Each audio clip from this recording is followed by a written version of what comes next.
Hola, buenas tardes, bienvenidos de nuevo a mi canal.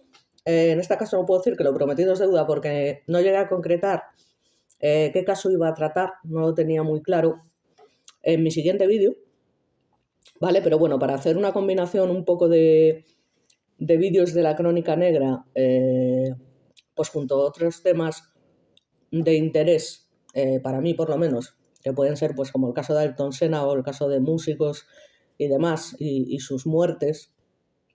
Bueno, pues voy a intentar ir un caso de Crónica Negra, un caso de algún personaje que tiene cierta importancia a nivel histórico, a nivel deportivo, a nivel cultural, etcétera, ¿no? Pero bueno, en este caso quería hablaros concretamente del caso de Anabel Segura, ¿vale? Para hacer una introducción, básicamente, el caso de Anabel Segura también fue uno de los crímenes más mediáticos donde absolutamente toda la sociedad española se volcó, ¿vale? Se produjo un movimiento sin antecedentes, ¿vale? Solicitando la libertad de esta chica, ¿no? La verdad es que mi profesor de Derecho Penal, Fernando Molina, que es de los mejores profesores que he tenido, sin ninguna duda, hablaba precisamente de este caso diciendo que es uno de los peores casos que ha sucedido, ¿no? en la Crónica Negra de España. Porque no estamos hablando de torturas, vejaciones como pudieron sufrir las niñas de Alcácer, pero sí que estamos hablando de un tema que es muy delicado y que es la incertidumbre que sufren unos padres, ¿vale? Cuando su hijo desaparece, sus hijos desaparecen y no saben, ¿vale? No llegan a saber qué les ha podido pasar, si están bien o no, si están comiendo, si tal. Y de hecho, hay personas, padres, que han sufrido desapariciones, como es el caso del niño pintor de Málaga, por poner un ejemplo. Es un niño pues, que probablemente nunca aparezca y que probablemente esté muerto, ¿vale? El padre, por lo pronto, ya ha fallecido sin saber qué le ha pasado a su hijo. Y estos padres sufren tanto y tienen tanta incertidumbre que llegan a reconocer y llegan a decir ya lo que nos importa es que aparezca nuestro hijo, vivo o muerto, pero que aparezca, ¿no? Del sufrimiento que tienen y demás. Entonces esto es realmente para tener en cuenta y es muy grave, porque ya te digo, a veces es preferible, ¿vale? Dentro de lo malo, que tus hijos aparezcan, muertos o vivos, que no saber qué ha sido de ellos.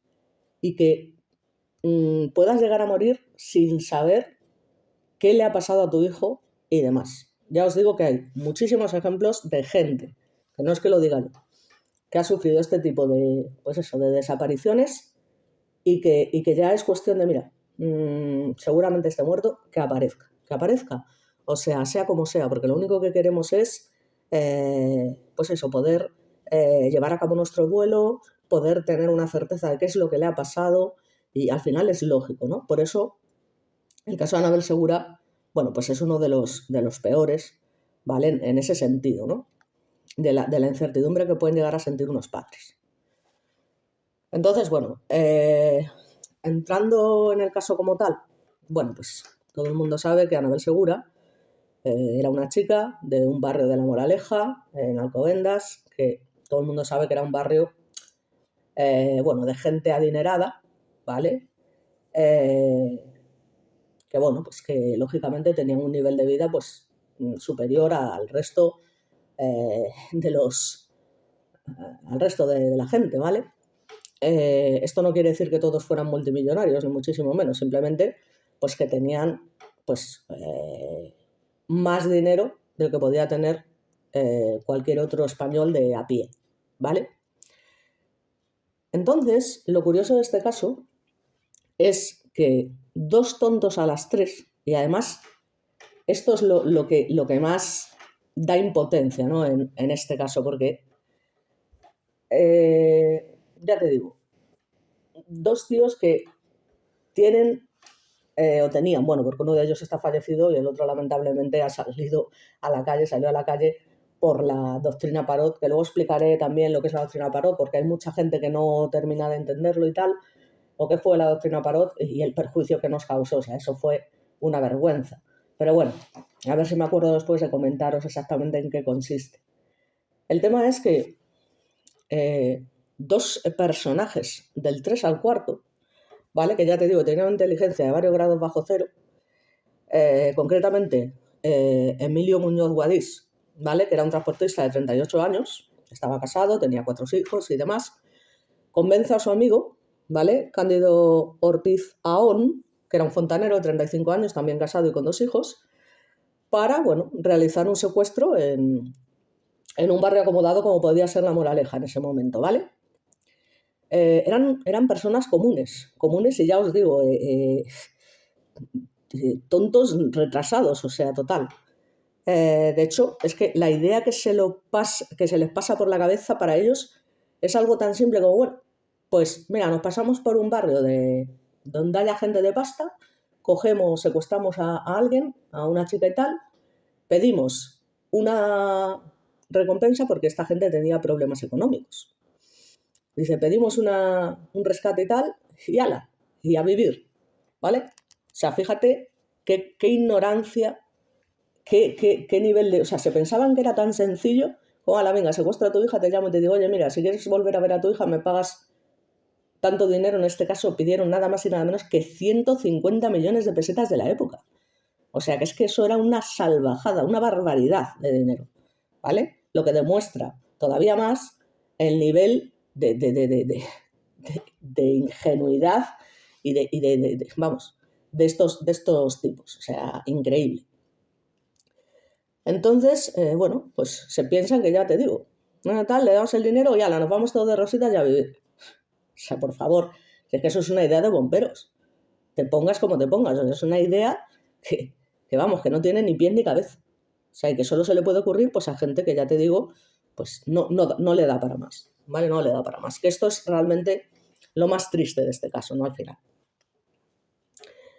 Entonces, bueno, pues nada, los tíos todos convencidos de que esto es así, pues llegan tranquilamente y el 12 de abril de 1993 se van al barrio de La Moraleja, están varios minutos, bueno, bastante tiempo dando vueltas y tal, y bueno, parece ser que no, en principio parecía ser que no iban a tener suerte porque llevaban un buen rato ya y ya se estaban dando por vencidos de, jolín, pues no vamos a encontrar a nadie y demás. Bueno, pues lamentablemente sí que encuentran a alguien, que es esta chica, ¿vale? Anabel Segura. Anabel Segura en ese momento tenía 22 años, ¿vale? Era una estudiante de empresariales que sobre las 2:30 sale con su rutina diaria, que es a correr, ¿vale? A hacer footing, con su chándal, su Wallman, y bueno, va por la urbanización siguiendo un poco pues el recorrido que hacía habitualmente, ¿vale? Entonces, bueno, se despide de la persona que trabajaba con ella, una empleada del hogar, y bueno, además tuvo la mala suerte de que había regresado, ya estaba en un viaje, ¿vale?, con sus padres, y ella regresa de forma anticipada de sus vacaciones en Granada, ¿vale? Mientras que la familia sigue allí, porque tiene un examen, ¿no? Tiene un examen y decide, pues eso, adelantar su regreso, y bueno, básicamente pues es lo que hace.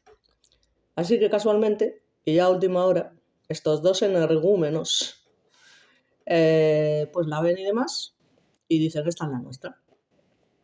Entonces sale del coche, concretamente Emilio Muñoz, la mete por la fuerza. Ella se resiste, lógicamente, y de hecho pierde el Wallman, ¿vale?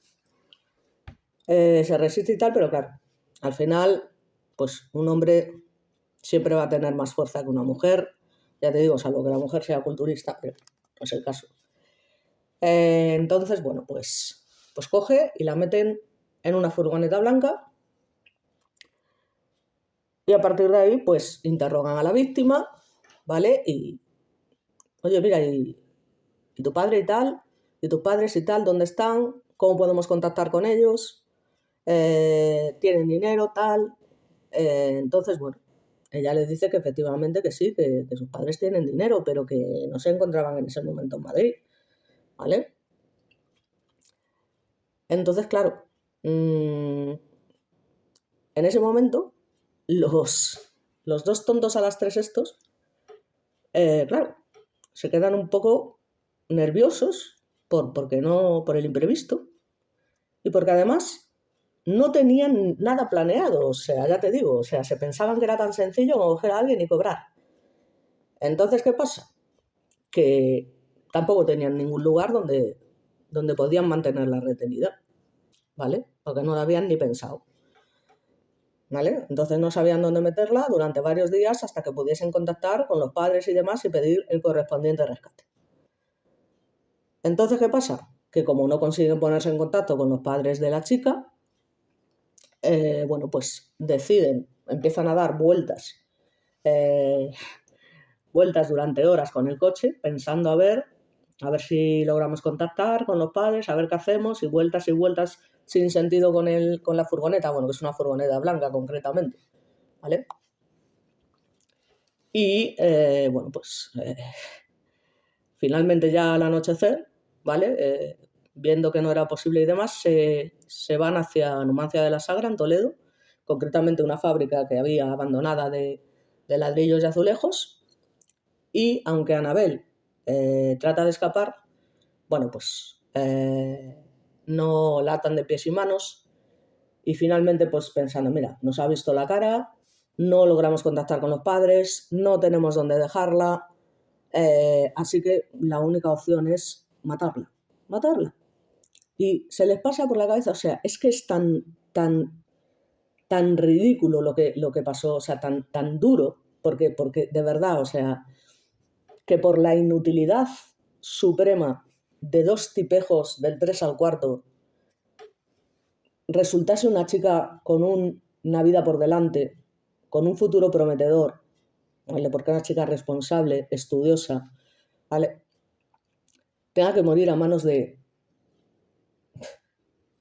estos tipejos que es una cosa que no se logra entender, ¿vale? Que no se logra entender, porque, jolín, si desgraciadamente te cruzas con un asesino en serie, pues, a ver, tienes un 99% de posibilidades de que te asesine y de que tal. Pero si te cruzas con dos tontos a las tres, ¿vale? O sea, ¿en qué momento se les ocurre esta feliz idea y termina la pobre chica muerta a las 6 horas de haber sido secuestrada? O sea, el Emilio Muñoz se le pira la olla totalmente y lo que hace es estrangularla con una cuerda. Y luego pues enterran el cuerpo ahí por donde pueden, en una escombrera y demás. Y lo más triste de todo, ¿vale? Porque es que esto tiene su tela, es que a pesar de saber y de haber asesinado a la chica, tienen la gran desfachatez de seguir pidiéndole a los padres la recompensa a cambio de devolverle a su hija. De esa recompensa de 150 millones de pesetas que para la época era un pastizal, ¿vale? O sea, a día de hoy estamos hablando que serían 900.000 euros, que no es una cantidad nada despreciable, estamos hablando de que te puedes comprar 2 pisos, uno lo alquilas y vives de las rentas, porque a día de hoy el alquiler está por las nubes y puedes alquilarlo a lo mejor por 2.000 euros tranquilamente. Y vivir de las rentas, ya te digo. O sea, uno para vivir tú y otro para alquilar. Pero bueno, esto es una cosa que viene aparte. Pero 150 millones de la época es una auténtica barbaridad. Pero vamos, una cantidad totalmente desorbitada. O sea que hasta para eso eran retrasados. Entonces, bueno, pues lamentablemente, como no se les ocurrió otra cosa, pues nada. Entonces empiezan a llamar a la familia exigiendo el rescate y llegan varias veces a un acuerdo, a una hora, un día determinado, para cobrar ese dinero, para que se llevara a cabo el pago, ¿vale? Pero bueno, estamos hablando de que ya en ese momento la noticia ha sido difundida por los diversos medios de comunicación y esto supone una movilización social que no tiene precedentes en España. O sea, de hecho, es que no se había visto hasta entonces un caso de esta naturaleza, ¿vale? A pesar de eso, los secuestradores pues siguen realizando llamadas telefónicas a la familia. Entonces, la familia lo que hace es, pues coger un portavoz, que es Rafael Escuredo, que era expresidente de la Junta de Andalucía, y bueno, que tenía pues tablas y bueno, era un tío culto, un tío tal, para recoger estas llamadas, ¿vale? Lo de los secuestradores además era porque llamaban a lo mejor un día y hasta dentro de 3 meses no volvían a llamar, ¿vale? Imaginaos la desesperación de los padres, ¿vale? Tiene que ser duro, no, lo siguiente, ya te digo, esa incertidumbre total de, madre mía, ¿cómo estará mi hija? ¿La estarán cuidando? ¿Estará comiendo? ¿Estará? Cuando realmente, ya te digo, había sido ya asesinada. O sea, es que esto es muy grave. Y yo, de verdad, que me indigno mucho con estas cosas, ¿vale? Y como veréis con otras muchas. O sea, todo lo que sean asesinatos en general, ¿vale? Me produce un desprecio total hacia los criminales que llevan a cabo este tipo de actos. Y ya, si se trata de niños, que no es el caso de Anabel Segura, entre comillas, era una chica muy joven, ya si se trata de niños ya me subo por las paredes, ¿vale? Y trataré algún caso de este tipo en mi canal, que me va a costar la vida, porque cada vez que recuerdo ciertos casos y que los reproduzco en mi mente y que me han quitado el sueño, bueno, pues, en fin, pero que merece la pena darle la importancia que tiene, y decir, hasta dónde es capaz de llegar el ser humano, si se le puede llamar así, de realizar ciertos actos tan deplorables como eso, como atentar contra la vida de un niño, abusar de él, me da igual, ¿vale? Entonces, bueno, volviendo al tema. De vez en cuando a los secuestradores le parecía, pues contactaban con ellos y, bueno, pues les daban una fecha, una hora y otra fecha y otra hora, pero luego nunca se presentaban, ¿vale? O sea, y aparte que se les pide una prueba de vida, ¿vale? Lógicamente, porque ha pasado ya un tiempo razonable y se les pide una prueba de vida, una prueba que no pueden dar, lógicamente. No puedes dar una prueba de vida de una persona que ya está muerta. Entonces, bueno, hay que tener en cuenta que cuando se produce el secuestro hay un testigo, ¿vale? Es un testigo que es un jardinero que estaba por allí por la zona y que ve cómo efectivamente la chica oye gritar a la chica y ve cómo la meten en esa furgoneta blanca, que bueno, es un testimonio importante, y en el forcejeo, pues efectivamente, como comento, se le cae el Wallman y la chaqueta del chándal, ¿vale? Que es lo que queda allí como prueba. Y esto es un testimonio importante. Entonces, bueno, los tíos, una vez que llamaban y ponían eso, una fecha y una hora, pues lo que hacían era merodear, ¿vale? Por allí, y si veían que había movimiento, que podía haber guardia civil y demás, pues inmediatamente desaparecían, ¿vale? Entonces, bueno, estamos hablando que va pasando el tiempo, y bueno, pues emisoras de radio, el programa de quién sabe dónde, es decir, absolutamente todos los medios de comunicación del país y, como os digo, la sociedad española, bueno, pues está volcada totalmente, salen a la calle una y otra vez pensando que, bueno, pues que el secuestro ha sido realizado por parte de ETA. ¿Qué pasa? Que ETA en ningún momento niega que hayan sido o no los secuestradores de Anabel Segura, ¿vale? No confirman nada, con lo cual la familia está convencida prácticamente de que ha sido ETA. ¿Qué pasa? Que esto les da aún más esperanzas, que ya me dirás tú también, cuidado, porque precisamente por esa época la farmacéutica de Olot es liberada, ¿vale? Tras estar un montón de tiempo secuestrada. Y esto a los padres pues como que los anima a pensar que todavía pueden recuperar a su hija con vida, ¿vale? Entonces, bueno, va pasando el tiempo, mucho tiempo, se hacen grabaciones para intentar reconocer las voces de los secuestradores a través de auténticos profesionales para poder ver si a alguien le podía sonar la voz, se podía identificar, ¿vale? Para poder arrojar alguna pista, ¿vale? Entonces, en alguna grabación incluso se oyen de fondo pues, a unos niños que se ve que están jugando y demás, y lo que se determina es que las llamadas proceden de Toledo, ¿vale? Porque concretamente se utiliza una palabra local que es bolo y que es característica de esa zona, ¿vale? Bueno, luego tenemos en cuenta que mientras está produciéndose todo lo que son estas manifestaciones para exigir su liberación, tenemos a los típicos oportunistas sin escrúpulos, pues tipo videntes y demás, que son unos estafadores también sin escrúpulos que tratan de aprovecharse de la situación. O sea, esto es también lamentable, ¿vale? Entonces, bueno, ya os digo, va pasando el tiempo, no hay pruebas de vida, cada vez la situación es más desesperante y demás.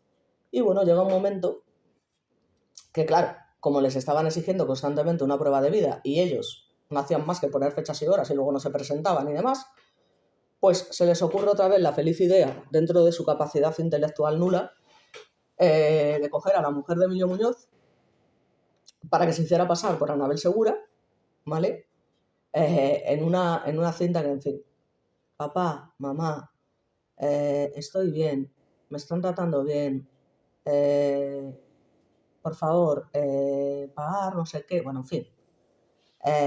Claro, esta voz, aunque la madre, en un principio y por desesperación, o sea, es que es normal, la madre en un momento determinado, pues, dice que efectivamente se trata de la voz de su hija.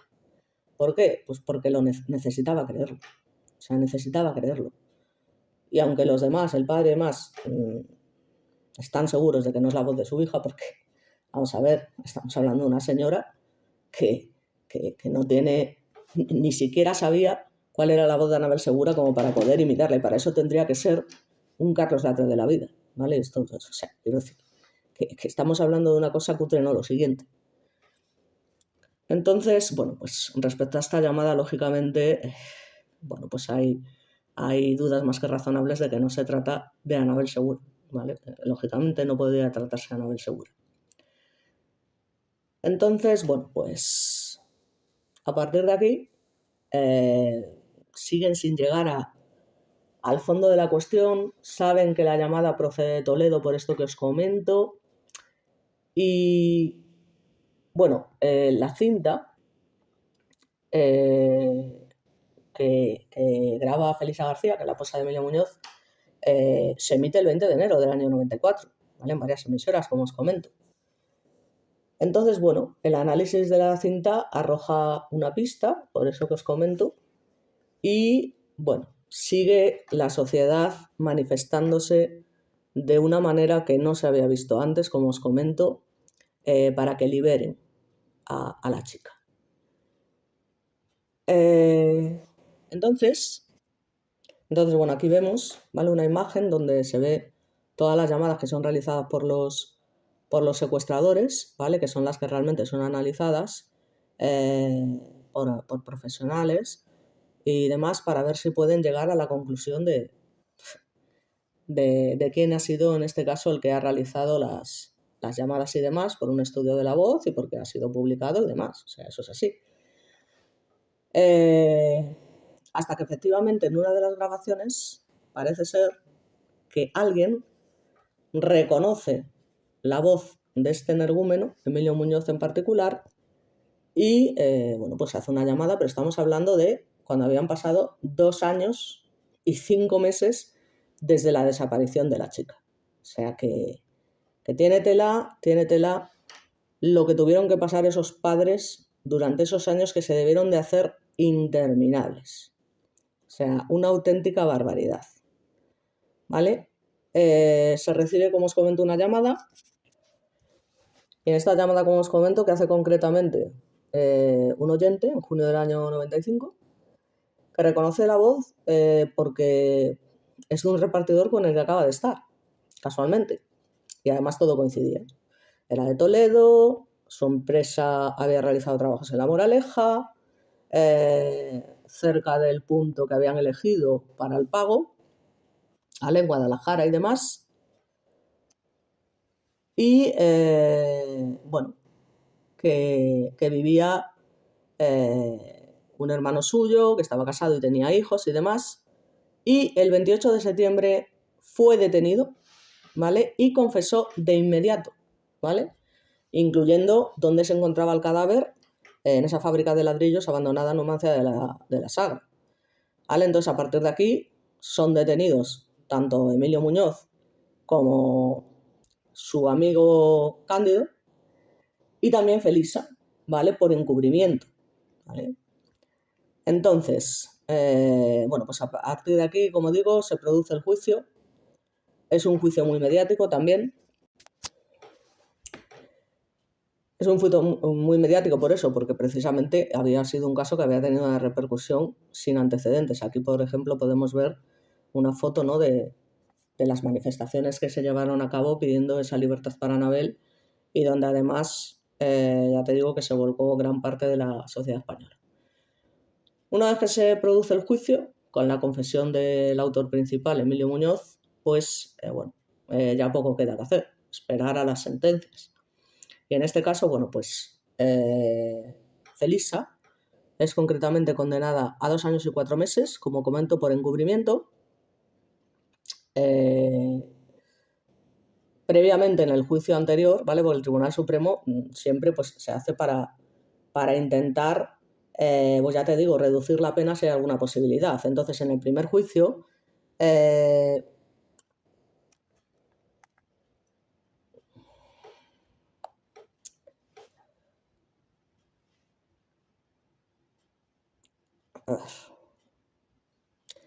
perdón, en el primer juicio se la condena concretamente a 2 años y 6 meses, ¿vale?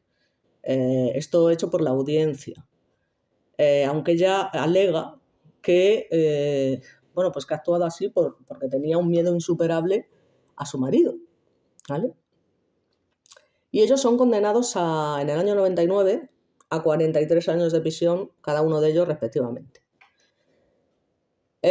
Concretamente Cándido, bueno, pues muere en la cárcel de Ocaña en el año 2009,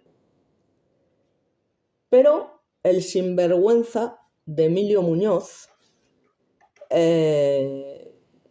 sale a la calle, ¿vale?, en el año 2013 de la prisión de Herrera de la Mancha, beneficiado por la famosa doctrina Parot, lo cual también es una vergüenza, pero vamos.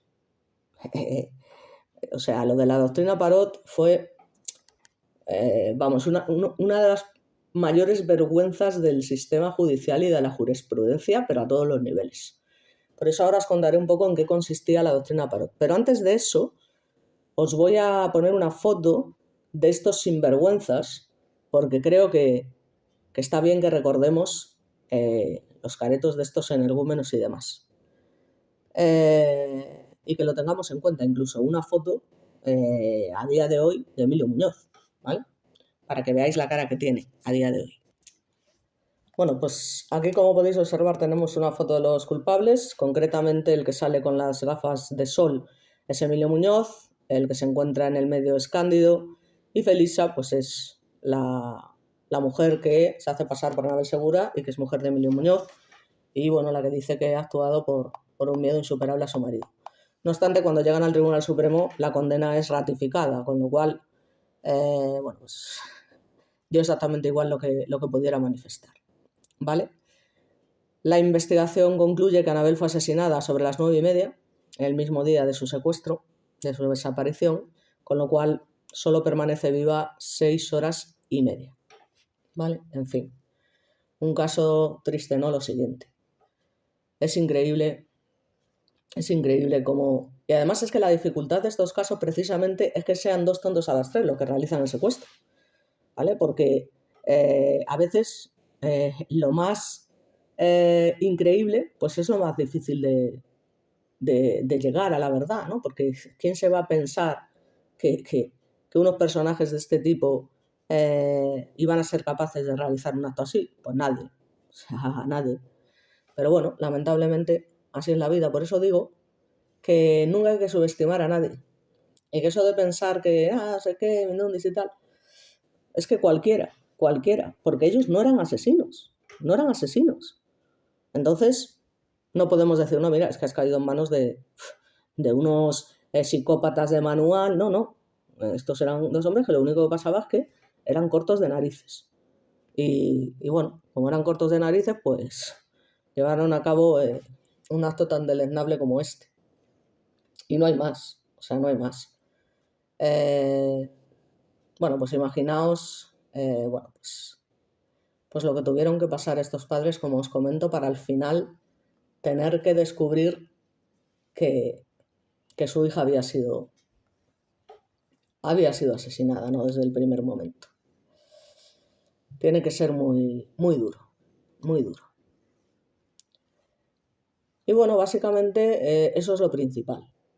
Ahora os quería hablar un poco, para que entendáis lo del tema de la doctrina Parot, porque esto también es para mear y no echar gota, ¿vale? Entonces, bueno, para eso nos tenemos que remitir un poco al Código Penal del año 1973, ¿vale? Y los beneficios penitenciarios que existían en ese momento.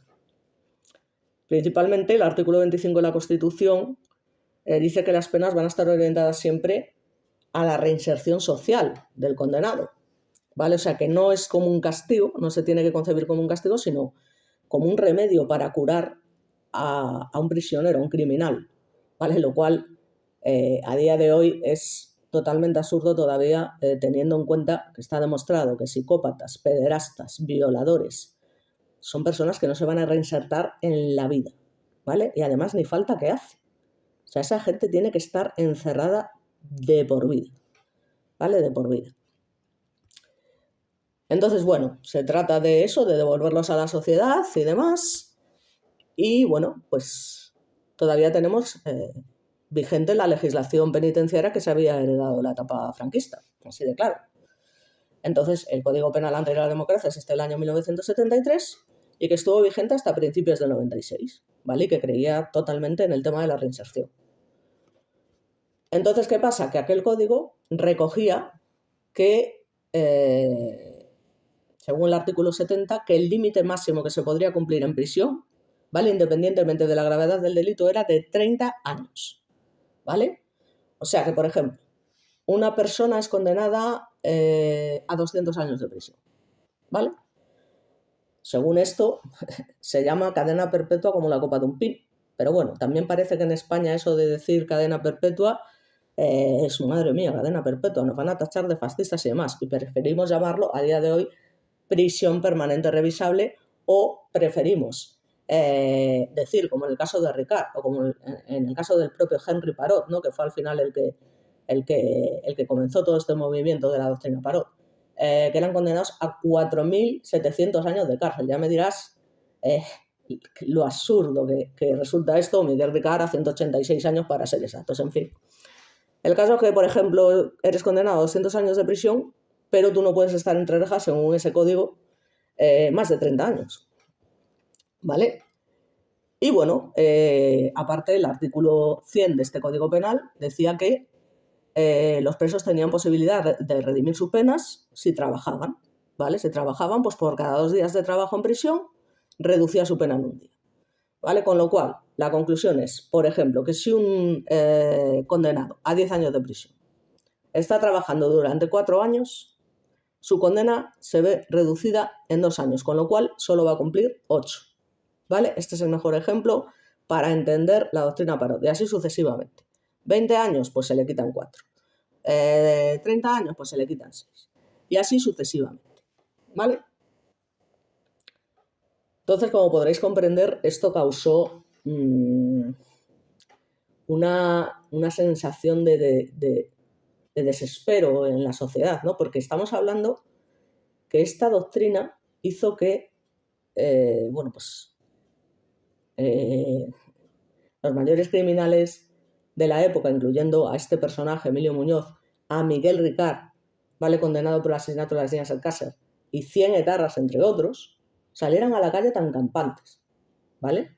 después de que se les hubiese condenado a unas penas que también es lo que te digo, ¿no? Con tal de no decir cadena perpetua en este país, en fin. Estamos hablando de que Henry Parot, que es el que lleva a cabo, y se le llama doctrina Parot por esto, es que estaba condenado por llevar a cabo 82 asesinatos. 82 asesinatos, ¿vale? Por eso se le dan 4.000 y pico años de prisión. Pero de esos 4.800, según la doctrina Parot, como máximo puede cumplir 30, ¿vale? Si además a esto le sumamos los beneficios de redención de las penas, que se lo restamos siempre a estos 30 años, que es lo máximo que se pueden cumplir, pues los casi 10 años que redime hace que el tío salga en poco más de 20 años, aproximadamente, ¿vale? Entonces, lo mismo podemos aplicar al caso de Ricard, al de Emilio Muñoz y demás, que efectivamente están en la calle. Total, que bueno, que es una vergüenza a todas luces y en fin, yo lo de la doctrina Parot de verdad que es algo para mear y no echar gota, ¿vale? Lógicamente esto tiene consecuencias también, ¿vale? Lógicamente el Tribunal de Estrasburgo y demás, pues, claro, dice, pero ¿y esto cómo puede ser? Entonces llevan a cabo una resolución en la gran sala del tribunal y desfavorable para España, claro, ¿vale? Porque aunque el Tribunal de Estrasburgo no es un órgano jurisdiccional, ¿vale?, de rango superior al Tribunal Supremo, ni su jurisprudencia, digamos, que es de obligado cumplimiento por los tribunales españoles, sí que es capaz por sí solo de derogar la doctrina Parot, ¿vale? Lo cual era algo totalmente necesario, ¿vale? Era necesario, porque es una vergüenza. Y bueno, básicamente, pues ya no podemos hablar de culpas, ¿no? Realmente la culpa al final es de los políticos, ¿vale? Que durante los años 80 y hasta el 95, pues no fueron conscientes de los problemas que generaba el Código Penal, básicamente. Y por ese motivo, como ya se ha dicho en otros medios, el gobierno de Felipe González prefirió crear los GAL y hacer la guerra sucia contra ETA al margen de la ley con tal de no reformar el Código Penal, ¿vale? Para garantizar el cumplimiento íntegro de sus penas. Pero también es verdad que la finalidad, como ya he comentado en otros vídeos, era presionar al gobierno francés para que dejaran de darles asilo, ¿vale? Pero bueno, esto lo destaco sobre todo por lo que os digo, porque es lamentable que personajes de la índole de este elemento que asesinó a Anabel Segura y otros muchos de su misma calaña estén lamentablemente a día de hoy en la calle y que tengas que aguantar además ciertas manifestaciones que hacen cuando salen de la cárcel y que se paran allí dándose su importancia y demás, algunos a contestar preguntas de periodistas y demás. En fin, que es a todas luces una vergüenza que es para subirse por las paredes.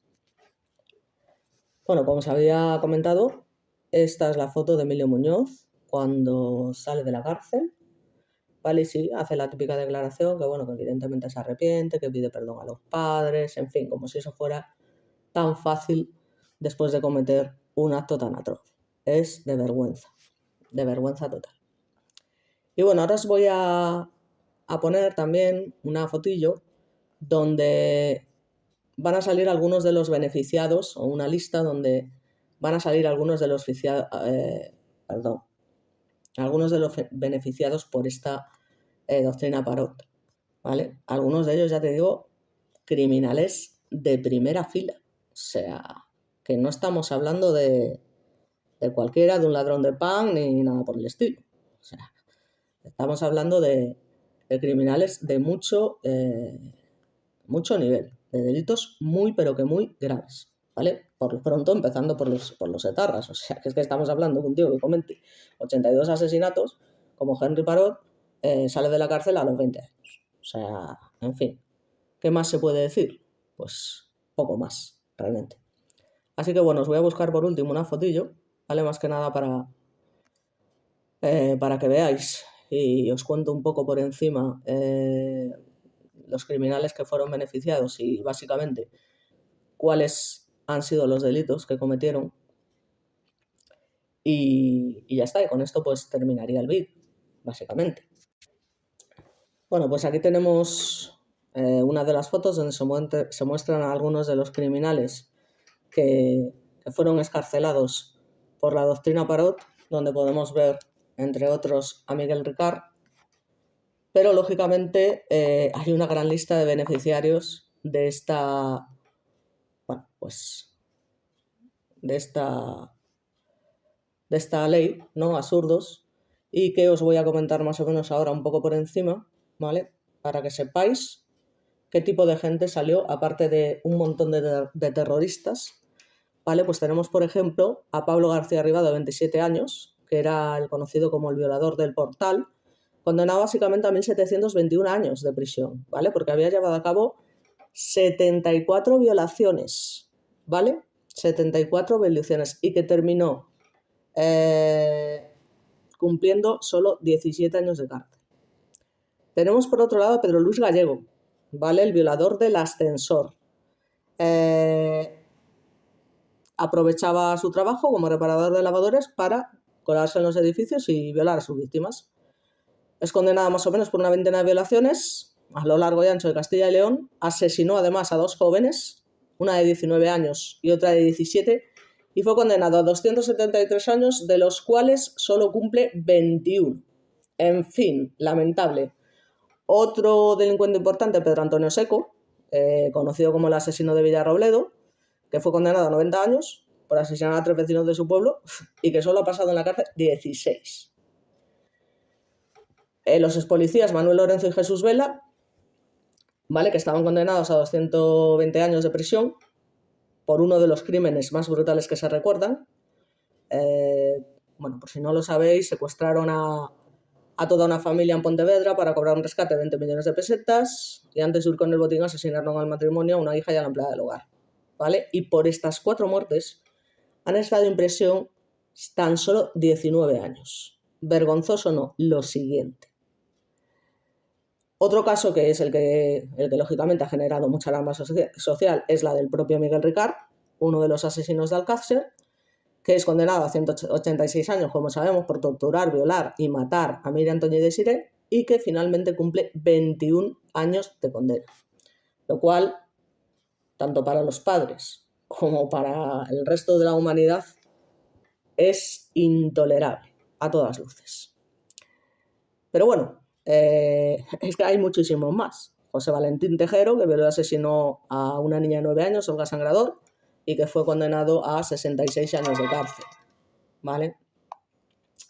Y que, bueno, en teoría no debería pisar la calle hasta el año 2025, ¿vale? Esto entre otros muchos. Me gustaría haber encontrado alguna foto que fuese más completa de estos energúmenos, pero bueno, la verdad es que no hay ninguna así que muestre más números, más concretamente estas imágenes, la verdad. Entonces, jolín, me da rabia porque, bueno, pues me gustaría efectivamente que vieseis las imágenes de más beneficiados como estos. A los de ETA ya directamente no los nombro, ¿no? Porque todo el mundo sabe lo que ETA hacía. Unos mataron a más, otros mataron a menos, pero al final, bueno, pues todos eran la misma, pecaban de lo mismo, en fin. Igual, se beneficiaron de un montón de cosas. Así que, bueno, básicamente, a ver si encuentro una foto, jolín. Y bueno, aquí tenéis otra de las fotos de algunos de los beneficiarios de la doctrina Parot.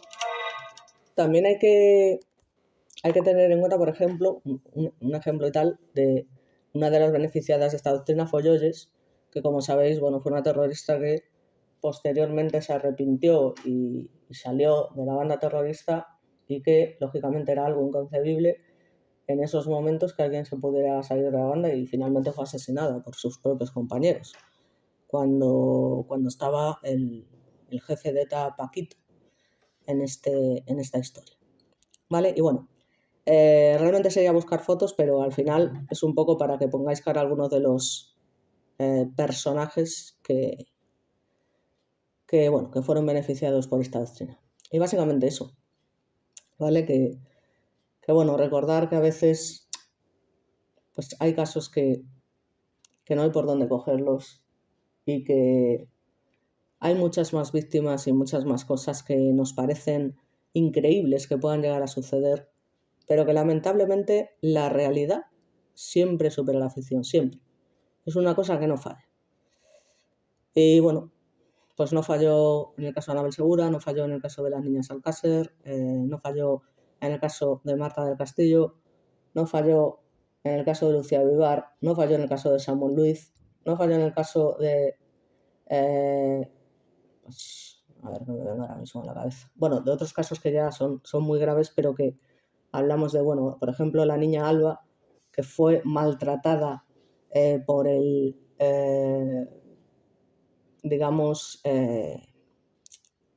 jolín, ahora no me sale la palabra, del padrastro de la niña, además con el beneplácito de la madre, que eso es algo que también me pudre profundamente, o sea, son cosas que no puedo entender y ya me voy a calentar y al final me voy a liar hablando de cosas que no vienen al caso, porque aquí estamos hablando de Anabel Segura. Ya hablaré de esos casos que en fin, ¿qué se puede decir? ¿Qué se puede decir? La justicia falla una y otra vez.